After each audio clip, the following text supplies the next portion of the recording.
बुजुर्गों के audio message को सुनना, ये मेरे लिए एक आध्यात्मिक अनुभव की तरह होता है। साथियों, आज के कार्यक्रम की शुरुआत मैं एक अनूठे उपहार की चर्चा के साथ करना चाहता हूं। तेलंगाना के राजन्ना सिरसिल्ला जिले में एक बुनकर भाई हैं, एलदी हरिप्रसाद गारू। उन्होंने मुझे अपने हाथों से G20 का ये लोगो बुन करके भेजा है। ये शानदार उपहार देखकर तो मैं हैरान ही रह गया। हरिप्रसाद जी को अपनी कला में इतनी महारत हासिल है कि वो सबका ध्यान आकर्षित कर लेते हैं। हरिप्रसाद जी ने हाथ से बुने G20 के इस लोगो के साथ ही मुझे एक चिट्ठी भी भेजी है। इसमें उन्होंने लिखा है कि अगले साल G20 शिखर सम्मेलन की मेजबानी करना भारत के लिए बड़े ही गौरव की बात है। देश की इसी उपलब्धि की खुशी में उन्होंने G20 का यह लोगो अपने हाथों से तैयार किया है। बुनाई की यह बेहतरीन प्रतिभा उन्हें अपने पिता से विरासत में मिली है और आज वे पूरे पैशन के साथ इसमें जुटे हुए हैं। साथियों, कुछ दिन पहले ही मुझे G20 लोगो और भारत की प्रेसिडेंसी की वेबसाइट को लॉन्च करने का सौभाग्य मिला था। इस लोगो का चुनाव एक पब्लिक कॉन्टेस्ट के जरिए हुआ था।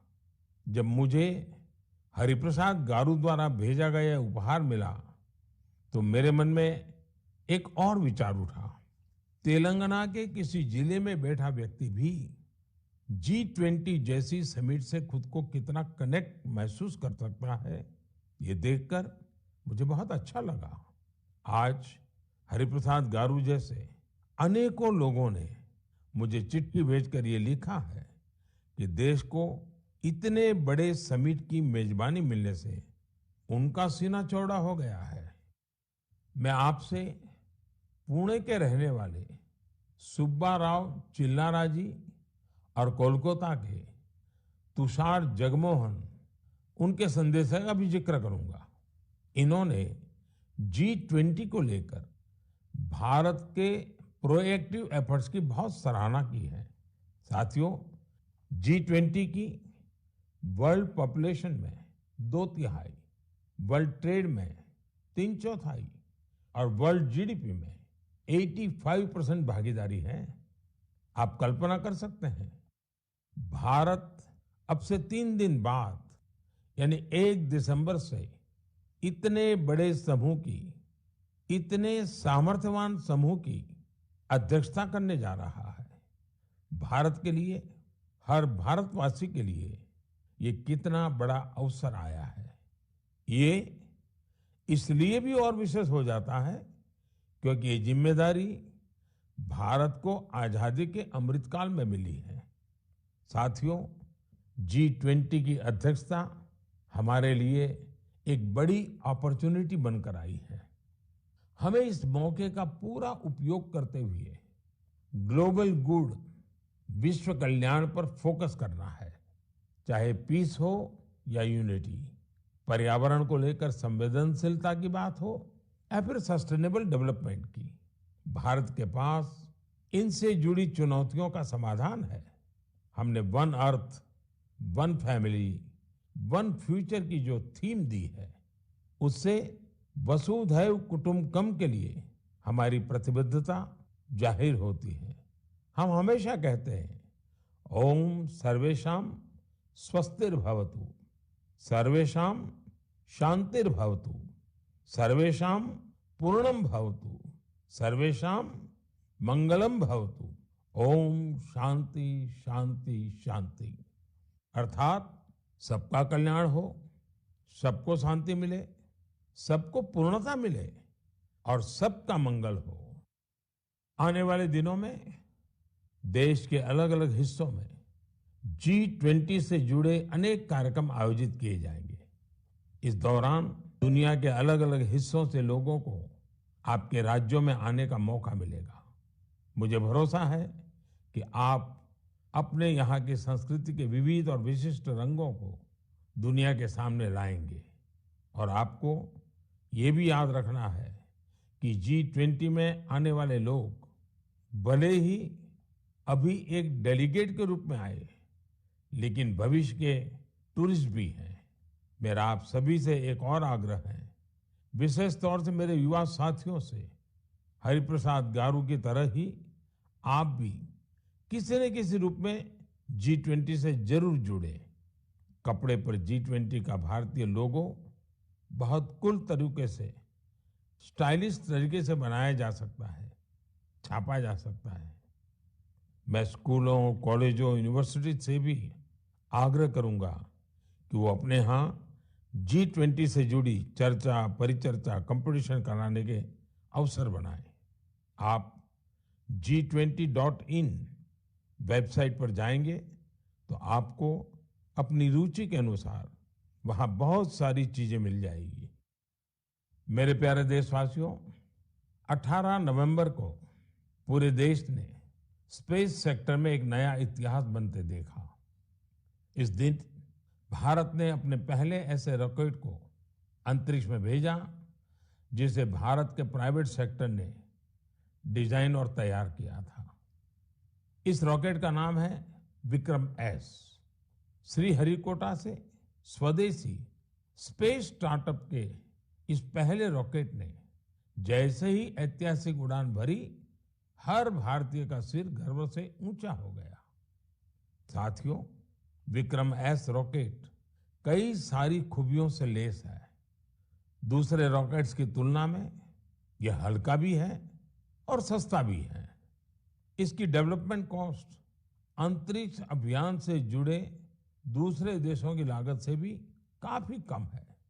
कम कीमत में विश्व स्तरीय स्टैंडर्ड स्पेस टेक्नोलॉजी में अब तो ये भारत की पहचान बन चुकी है। इस रॉकेट को बनाने में एक और आधुनिक टेक्नोलॉजी का इस्तेमाल हुआ है। आप ये जानकर हैरान रह जाएंगे कि इस रॉकेट के कुछ जरूरी हिस्से 3D प्रिंटिंग के जरिए बनाए गए हैं। सही में विक्रम एस के लॉन्च मिशन को जो प्रारंभ नाम दिया गया है, वो बिल्कुल फिट बैठता है। ये भारत में प्राइवेट स्पेस सेक्टर के लिए एक नए युग के उदय का प्रतीक है। ये देश में आत्मविश्वास से भरे एक नए युग का आरंभ है। आप कल्पना कर सकते हैं कि जो बच्चे कभी हाथ से कागज का हवाई जहाज बनाकर उड़ाया करते थे, उन्हें अब भारत में ही हवाई जहाज बनाने का मौका मिल रहा है। आप कल्पना कर सकते हैं कि जो बच्चे कभी चांद तारों को देखकर आसमान में आकृतियां बनाया करते थे, उन्हें अब भारत में ही रॉकेट बनाने का मौका मिल रहा है। स्पेस को प्राइवेट सेक्टर के लिए खोले जाने के बाद युवाओं के ये सपने भी साकार हो रहे हैं। रॉकेट बना रहे ये युवा मानो कह रहे हैं, sky is not the limit. साथियों, भारत स्पेस के सेक्टर में अपनी सफलता अपने पड़ोसी देशों से भी साझा कर रहा है। कल ही भारत ने एक सैटेलाइट लॉन्च की जिसे भारत और भूटान ने मिलकर डेवलप किया है। ये सैटेलाइट बहुत ही अच्छे रिजोल्यूशन की तस्वीरें भेजेगी, जिसे भूटान को अपने प्राकृतिक संसाधनों के प्रबंधन में मदद मिलेगी।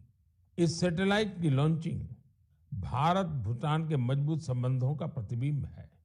साथियों, आपने गौर किया होगा, पिछले कुछ मन की बात में हमने स्पेस, टेक, इनोवेशन पर खूब बात की है।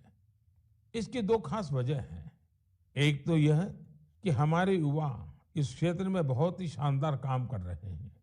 दे are thinking big and achieving big. अब वे छोटी छोटी उपलब्धियों से संतुष्ट होने वाले नहीं हैं। दूसरी यह कि इनोवेशन और वैल्यू क्रिएशन, इस रोमांचक सफर में वे अपने बाकी युवा साथियों और स्टार्टअप्स को भी एनकरेज कर रहे हैं। साथियों, जब हम टेक्नोलॉजी से जुड़े इनोवेशंस की बात कर रहे हैं, तो ड्रोन्स को कैसे भूल सकते हैं। ड्रोन के क्षेत्र में भी भारत तेजी से आगे बढ़ रहा है। कुछ दिनों पहले हमने देखा कि कैसे हिमाचल प्रदेश के किन्नौर में ड्रोन्स के जरिए सेव ट्रांसपोर्ट किए गए। किन्नौर हिमाचल का दूर सुदूर जिला है और वहां इस मौसम में भारी बर्फ रहा करती है। इतनी बर्फबारी में किन्नौर का हफ्तों तक राज्य के बाकी हिस्से से संपर्क बहुत मुश्किल हो जाता है। ऐसे में वहां से सेव का ट्रांसपोर्टेशन भी उतना ही कठिन होता है।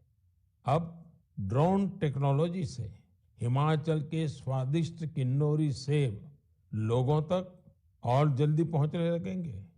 इससे हमारे किसान भाई बहनों का खर्च कम होगा, सेब समय पर मंडी पहुंच पाएगा, सेब की बर्बादी कम होगी।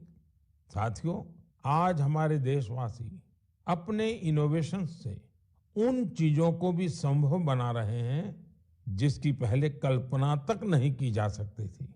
इसे देखकर किसे खुशी नहीं होगी। हाल के वर्षों में हमारे देश ने उपलब्धियों का एक लंबा सफर तय किया है। मुझे पूरा विश्वास है कि हम भारतीय और विशेषकर हमारी युवा पीढ़ी अब रुकने वाली नहीं है। प्रिय देशवासियों, मैं आप लोगों के लिए एक छोटी सी क्लिप प्ले करने जा रहा हूं। वैष्णव जन तो तेने कहिए जे पीर पराई जान रे। वैष्णव जन तो तेने कहिए जे पीर पराई जान रे। पर दुखे उपकार करे तो ये मन अभिमान नान रे। आप सभी ने इस गीत को कभी न कभी जरूर सुना होगा। आखिर यह बापू का पसंदीदा गीत जो है। लेकिन अगर मैं ये कहूं कि इसे सुरों में पिरोने वाले गायक ग्रीस के हैं तो आप हैरान जरूर हो जाएंगे और ये बात आपको गर्व से भी भर देगी। इस गीत को गाने वाले ग्रीस के गायक हैं कोनस्तान्तिनोस कलाइजिस। उन्होंने इसे गांधी जी के 150वें जन्म जयंती समारोह के दौरान गाया था। लेकिन आज मैं उनकी चर्चा किसी और वजह से कर रहा हूं। उनके मन में इंडिया और इंडियन म्यूजिक को लेकर गजब का पैशन है। भारत से उन्हें इतना लगाव है, पिछले 42 वर्षों में वे लगभग हर वर्ष भारत आए हैं। उन्होंने भारतीय संगीत के ओरिजिन, अलग अलग इंडियन म्यूजिकल सिस्टम्स, विविध प्रकार के राग, ताल और रास के साथ ही विभिन्न घरानों के बारे में भी स्टडी की है। उन्होंने भारतीय संगीत की कई महान विभूतियों के योगदान का अध्ययन किया है। भारत के क्लासिकल डांसेस के अलग अलग पहलुओं को भी उन्होंने करीब से समझा है। भारत से जुड़े अपने इन तमाम अनुभवों को अब उन्होंने एक पुस्तक में बहुत ही खूबसूरती से पिरोया है। इंडियन म्यूजिक नाम की उनकी बुक में लगभग 760 तस्वीरें हैं। इनमें से अधिकांश तस्वीरें उन्होंने खुद ही खींची है। दूसरे देशों में भारतीय संस्कृति को लेकर ऐसा उत्साह और आकर्षण वाकई आनंद से भर देने वाला है। साथियों, कुछ सप्ताह पहले एक और खबर आई थी जो हमें गर्व से भरने वाली है। आपको जानकर अच्छा लगेगा कि बीते 8 वर्षों में भारत से म्यूजिकल इंस्ट्रूमेंट्स का एक्सपोर्ट 3.5 गुना बढ़ गया है। इलेक्ट्रिकल म्यूजिकल इंस्ट्रूमेंट्स की बात करें तो इनका एक्सपोर्ट 60 गुना बढ़ा है। इससे पता चलता है कि भारतीय संस्कृति और संगीत का क्रेज दुनिया भर में बढ़ रहा है। इंडियन म्यूजिकल इंस्ट्रूमेंट्स के सबसे बड़े खरीदार यूएसए, जर्मनी, फ्रांस, जापान और यूके जैसे विकसित देश हैं।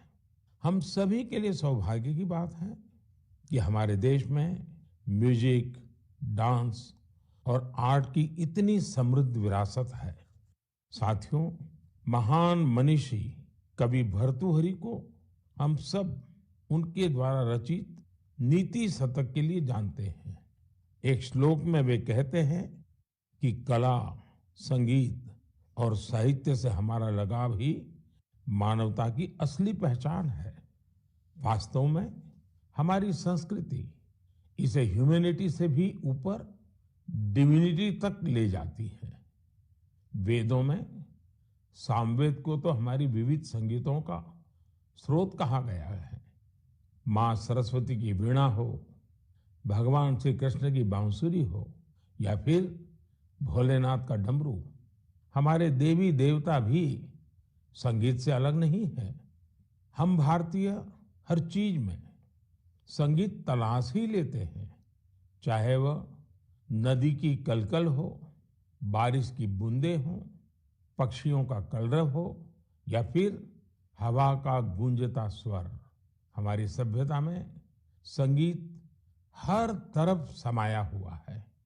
यह संगीत न सिर्फ शरीर को सुकून देता है, बल्कि मन को भी आनंदित करता है। संगीत हमारे समाज को भी जोड़ता है। यदि भांगड़ा और लावणी में जोश और आनंद का भाव है, तो रविंद्र संगीत हमारी आत्मा को आह्लादित कर देता है। देश भर के आदिवासियों की अलग अलग तरह की संगीत परंपराएं, ये हमें आपस में मिलजुल कर और प्रकृति के साथ रहने की प्रेरणा देती है। साथियों, संगीत की हमारी विधाओं ने न केवल हमारी संस्कृति को समृद्ध किया है, बल्कि दुनिया भर के संगीत पर अपनी अमिट छाप भी छोड़ी है। भारतीय संगीत की ख्याति विश्व के कोने कोने में फैल चुकी है। मैं आप लोगों को एक और ऑडियो क्लिप सुनाता हूं।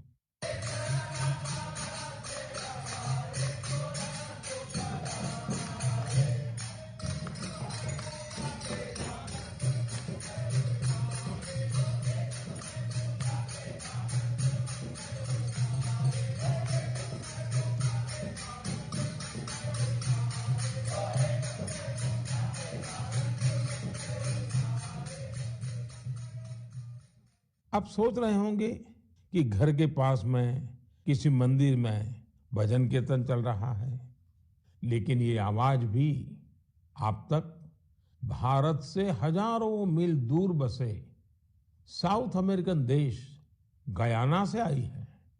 19वीं और 20वीं सदी में बड़ी संख्या में हमारे यहाँ से लोग गयाना गए थे। वे यहाँ से भारत की कई परंपराएं भी अपने साथ ले गए थे। उदाहरण के तौर पर, जैसे हम भारत में होली मनाते हैं, गयाना में भी होली का रंग सिर चढ़कर बोलता है।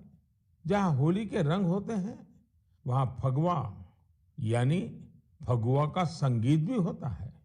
गयाना के फगवा में वहाँ भगवान राम और भगवान कृष्ण से जुड़े विवाह के गीत गाने की एक विशेष परंपरा है। इन गीतों को चौताल कहा जाता है। इन्हें उसी प्रकार की धुन और हाई पिच पर गाया जाता है जैसा हमारे यहाँ होता है। इतना ही नहीं, गयाना में चौताल कंपटीशन भी होता है। इसी तरह बहुत सारे भारतीय, विशेष रूप से पूर्वी उत्तर प्रदेश और बिहार के लोग फिजी भी गए थे। वे पारंपरिक भजन कीर्तन गाते थे, जिसमें मुख्य रूप से रामचरितमानस के दोहे होते थे। उन्होंने फिजी में भी भजन कीर्तन से जुड़ी कई मंडलियां बना डाली। फिजी में रामायण मंडली के नाम से आज भी 2000 से ज्यादा भजन कीर्तन मंडलियां हैं। इन्हें आज हर गांव मोहल्ले में देखा जा सकता है। मैंने तो यहाँ केवल कुछ ही उदाहरण दिए हैं।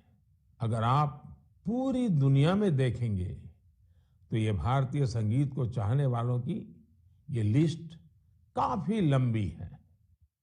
मेरे प्यारे देशवासियों, हम सब हमेशा इस बात पर गर्व करते हैं कि हमारा देश दुनिया में सबसे प्राचीन परंपराओं का घर है।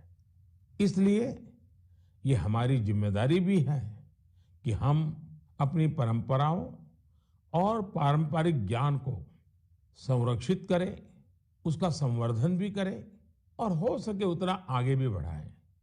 ऐसा ही एक सराहनीय प्रयास हमारे पूर्वोत्तर राज्य नागालैंड के कुछ साथी कर रहे हैं।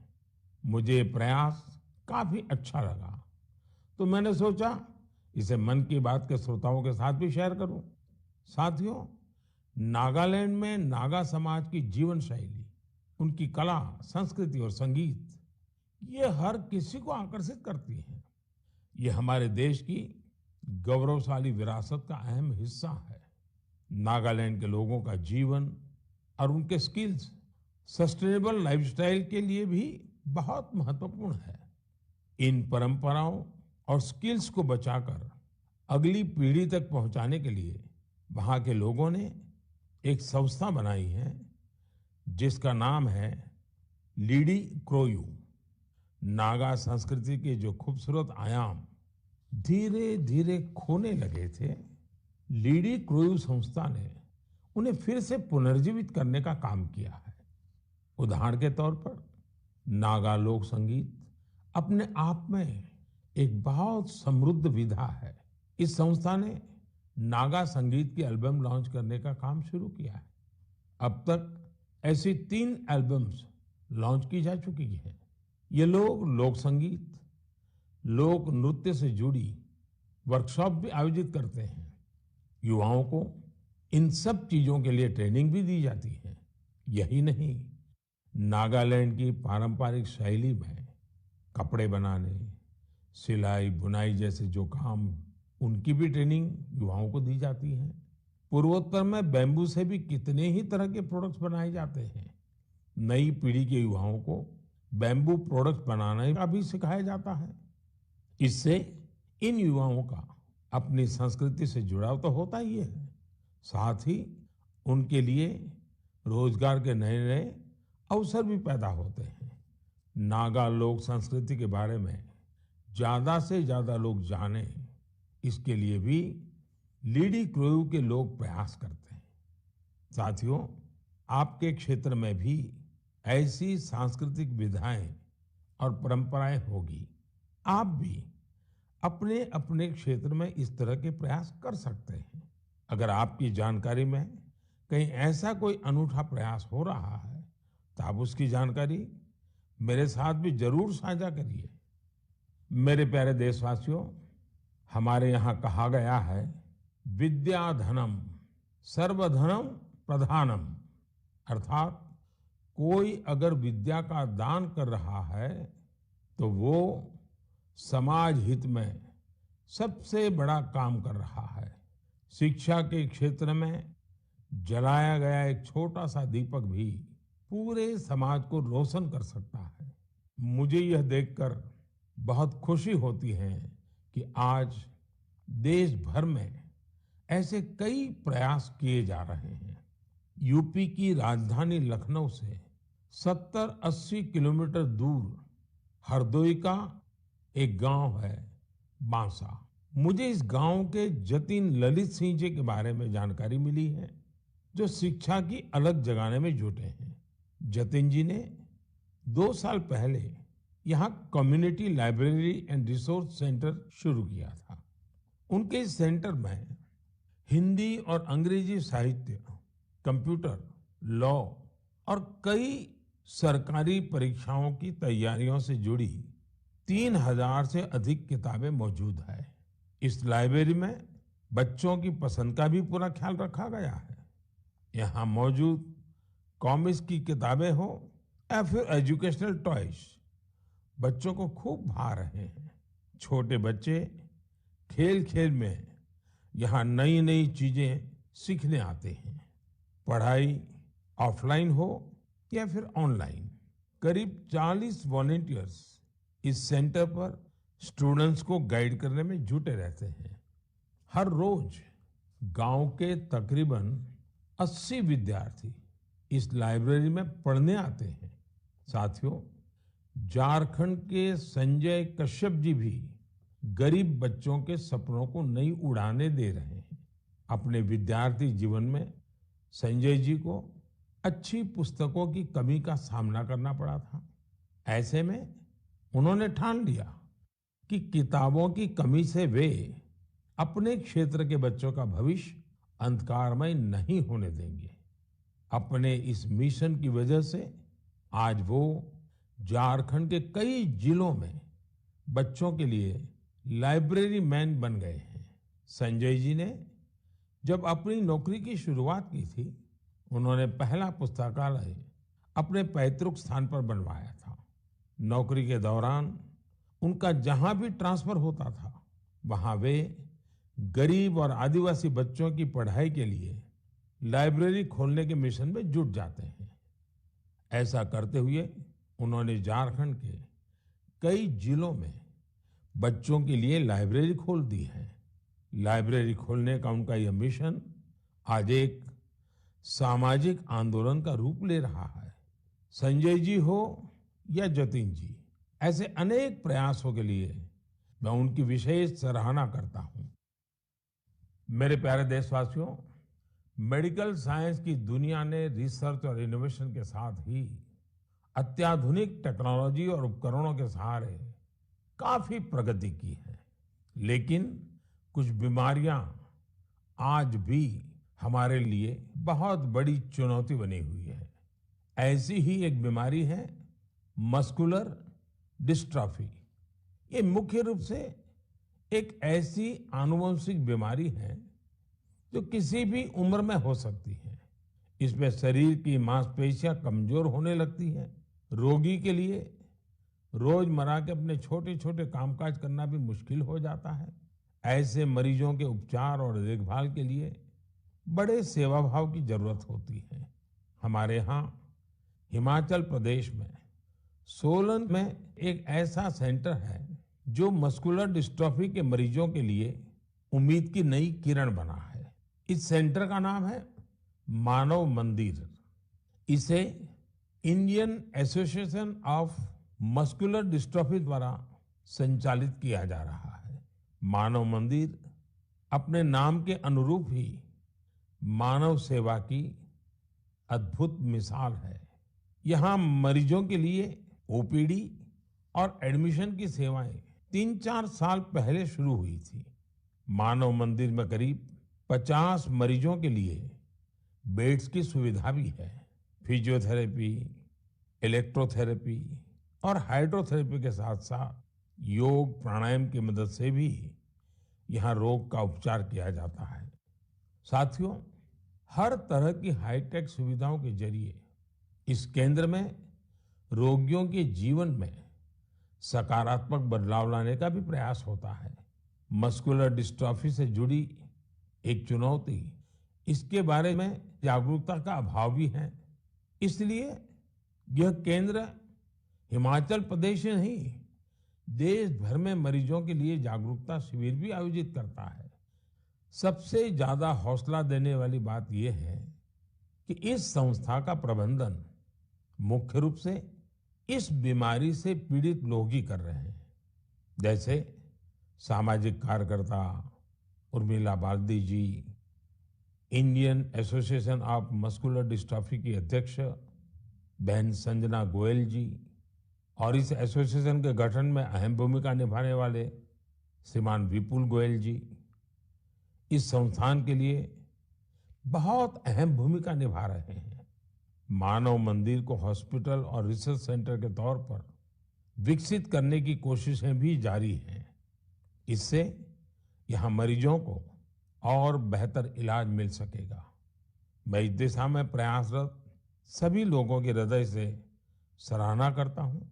साथ ही मस्कुलर डिस्ट्रॉफी का सामना कर रहे सभी लोगों की बेहतरी की कामना करता हूँ। मेरे प्यारे देशवासियों, आज मन की बात में हमने देशवासियों के जिन रचनात्मक और सामाजिक कार्यों की चर्चा की, वो देश की ऊर्जा और उत्साह के उदाहरण है। आज हर देशवासी किसी न किसी क्षेत्र में, हर स्तर पर देश के लिए कुछ अलग से काम करने का प्रयास कर रहा है। आज की चर्चा में ही हमने देखा G20 जैसे अंतर्राष्ट्रीय प्रयोजन में हमारे एक बुनकर साथी ने अपनी जिम्मेदारी समझी, उसे निभाने के लिए आगे आए। इसी तरह कोई पर्यावरण के लिए प्रयास कर रहा है, कोई पानी के लिए काम कर रहा है। कितने ही लोग शिक्षा, चिकित्सा और साइंस टेक्नोलॉजी से लेकर संस्कृति, परंपराओं तक असाधारण काम कर रहे हैं। ऐसा इसलिए क्योंकि आज हमारा हर नागरिक अपने कर्तव्य को समझ रहा है। जब ऐसी कर्तव्य भावना किसी राष्ट्र के नागरिकों में आ जाती है तो उसका स्वर्णिम भविष्य अपने आप तय हो जाता है। और देश के ही स्वर्णिम भविष्य में हम सबका भी स्वर्णिम भविष्य है। मैं एक बार फिर देशवासियों को उनके प्रयासों के लिए नमन करता हूं। अगले महीने हम फिर मिलेंगे और ऐसे ही कई और उत्साहवर्धक विषयों पर जरूर बात करेंगे। अपने सुझाव और विचार जरूर भेजते रहिएगा। आप सभी का बहुत बहुत धन्यवाद।